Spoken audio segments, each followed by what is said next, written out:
maghugas muna ako ng kamay bago ko hawakan yan. Mas maganda kasi yung nakakamay at hindi siya didikit. Kung naka-gloves ka man, didikit siya. So, kung ano na naman ang lulutuin ng mahal na Reyna, katulad nung nakaraan, nagluto siya ng kanyang tilapia. Sabi ko sa kanya, mas masarap ang kanyang tilapia kasi tigulang na ibabad niya sa asin at maraming suka para hindi makati.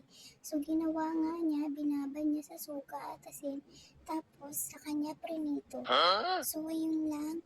Salamat sa pakikinig. Thank you for watching.